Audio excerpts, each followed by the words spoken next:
ಸುದ್ದಿಸಾಕ್ಷಿ news ಚಾನಲ್ಗೆ ಸ್ವಾಗತ. ಗೌರಿಬಿದನೂರು ಶಬರಿಮಲೈ ಅಯ್ಯಪ್ಪ ಸೇವಾ ಸಮಾಜ ವತಿಯಿಂದ ಮಕರ ಸಂಕ್ರಾಂತಿ ಹಬ್ಬದ ಪ್ರಯುಕ್ತ ಮುಂಜಾನೆ 3 ವರ್ಷದಿಂದ 10 ವರ್ಷದ ಒಳಗಿನ ಮಕ್ಕಳಿಗೆ ಶ್ರೀ ಧರ್ಮಶಾಸ್ತ್ರ ಅಯ್ಯಪ್ಪ ಸ್ವಾಮಿಯ ಮಾಲೆಯನ್ನು ಸುಮಾರು 200ಕ್ಕೂ ಹೆಚ್ಚು ಮಕ್ಕಳಿಗೆ ಹಾಕಲಾಯಿತು. ನಂತರ ಮಧ್ಯಾಹ್ನ ನಗರದ ರಾಮಲಿಂಗೇಶ್ವರ ಸ್ವಾಮಿ ದೇವಸ್ಥಾನದಿಂದ ಅಯ್ಯಪ್ಪ ಸ್ವಾಮಿಯ ತಿರುವಾಭರಣಗಳೊಂದಿಗೆ ಮಂಗಳ ವಾದ್ಯದೊಂದಿಗೆ ಮಣಿಕಂಠ ಸ್ವಾಮಿಗಳನ್ನು ಮೆರವಣಿಗೆಯಲ್ಲಿ ಸಂತೆ ಮೈದಾನದಲ್ಲಿರುವ ಶ್ರೀ ಮಲ್ಲಿನಾಥೇಶ್ವರ ಸ್ವಾಮಿಗೆ ಪೂಜೆ ಸಲ್ಲಿಸಿ ನಗರದ ರಾಜ ಬೀದಿಗಳ ಮೂಲಕ ನಗರದ ಉತ್ತರ ಪಿನಾಕಿನಿ ನದಿ ದಡದಲ್ಲಿರುವ ಶ್ರೀ ಅಯ್ಯಪ್ಪ ಸೇವಾ ದೇವಸ್ಥಾನದ ಸನ್ನಿಧಾನಕ್ಕೆ ಕರೆತರಲಾಯಿತು.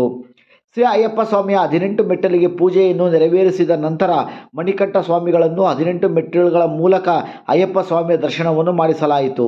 ಈ ಸಂದರ್ಭದಲ್ಲಿ ಗುರುಸ್ವಾಮಿಗಳಾದ ವೇಣುಸ್ವಾಮಿ, ಮಂಜುನಾಥ ಸ್ವಾಮಿ, ಛತ್ರಂ ವೆಂಕಟಾದ್ರಿ ಸ್ವಾಮಿ, ಛತ್ರಂ ಶ್ರೀಧರ್, ಸಂತೋಷ್ ಸ್ವಾಮಿ, ರಘುಸ್ವಾಮಿ, ನವೀನ್ ಸ್ವಾಮಿ, ಗಾಂಧಿ ಸ್ವಾಮಿ ಹಾಗೂ ನೂರಾರು ಸಂಖ್ಯೆಯಲ್ಲಿ ಅಯ್ಯಪ್ಪ ಸ್ವಾಮಿ ಭಕ್ತರು ಮೆರವಣಿಗೆಯಲ್ಲಿ ಭಾಗವಹಿಸಿದ್ದರು. ಸುದ್ದಿಸಾಕ್ಷಿ ನ್ಯೂಸ್, ಗೌರಿಬಿದನೂರು.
Gracias.